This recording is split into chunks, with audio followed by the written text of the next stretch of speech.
নিশা ৰূপৈহাটৰ নঙলদোৱাত উত্তপ্ত পৰিস্থিতি গৰু চুৰক কেন্দ্ৰ কৰি সৃষ্টি হয় এই পৰিস্থিতিৰ নিশা গৰু চুৰি কৰিবলৈ আহি ৰাইজৰ ৰোষত পৰে চাৰিটাকৈ চোৰৰ দল মালবাহী বলেৰো বাহনেৰে গৰু চুৰি কৰিবলৈ আহিছিল চোৰৰ দলটোৱে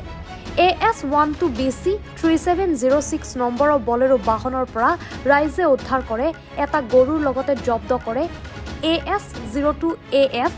1852 নম্বৰৰ মটৰচাইকেল নিশাই ৰাইজে ৰূপৈহাট আৰক্ষীক খবৰ দি গাড়ীসহ চোৰক গতাই দিয়ে মানে আমি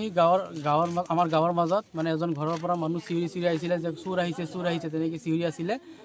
চিঞৰি থকাৰ পিছত মানে গাড়ী এটা দেখা পালোঁ গাড়ীটো দেখা পাই গাড়ীত এটা গৰু দেখা পালোঁ যে গৰু চুৰ কৰি আছে তাৰপিছত আমি ৰাইজে সবেই ওলাই আহি তাৰপিছত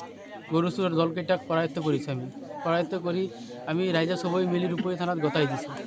কোনটো ঠাই হয় এইটো নাঙ্গলদোৱা ভিলেজ ৰূপৈ PSৰ আণ্ডাৰত পৰে সঘনাই গৰু চুৰি হৈ আছে আজি 3-4 দিন ধৰি আমাৰ ইয়াত চোৰ আহি আছে ডেইলি আহি আছে মানে পৰহি দিনা আমাৰ ঘৰত মোৰ ককাই গৰু এৰি দিছিলে পথাৰৰ পৰা লৈ আহিছিলে যেতিয়া কুকুৰে ভুকি আছিলে তেতিয়া গম পাইছিলে যে গৰুটো পথাৰতো থাকিব পাৰে তাৰ পৰা গৰুটো লৈ আহিছিলে সেইকাৰণে আমি অলপ সচেতন হৈ আছোঁ যাতে চোৰ ডেইলি আহি আছে সেইকাৰণে আমি অলপ মানে টহল দি আছোঁ ৰাতি মানে উজাগৰে ৰাতি পাৰ কৰোঁ আমি আপুনি এতিয়া কি আহ্বান জনাব এতিয়া আমি ৰূপৈ থানাৰ পাৰ্বত্য বিষয়ামহোদয়ক জনাওঁ যে চোৰ কেতিয়া উচিত শাস্তি পায় আৰু নগাঁও প্ৰশাসনক মই এটাই অনুৰোধ কৰোঁ যে আমাৰ ফালে অলপ চোৰতকৈ বেছি ঘূৰি আছে মানে ডেইলি চুৰি হৈয়ে আছে গৰু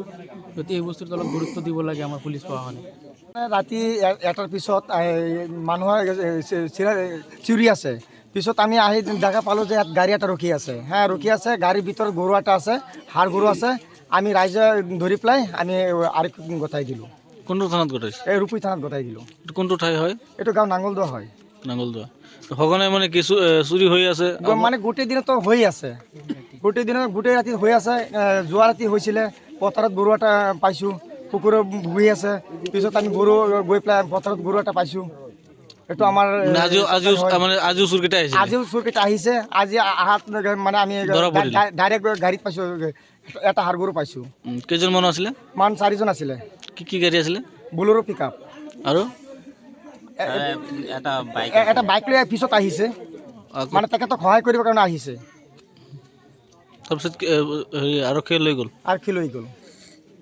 ৰূপৈহাটৰ পৰা আমানুল্লাহ খানৰ ৰিপৰ্ট এনি ভাৰত 24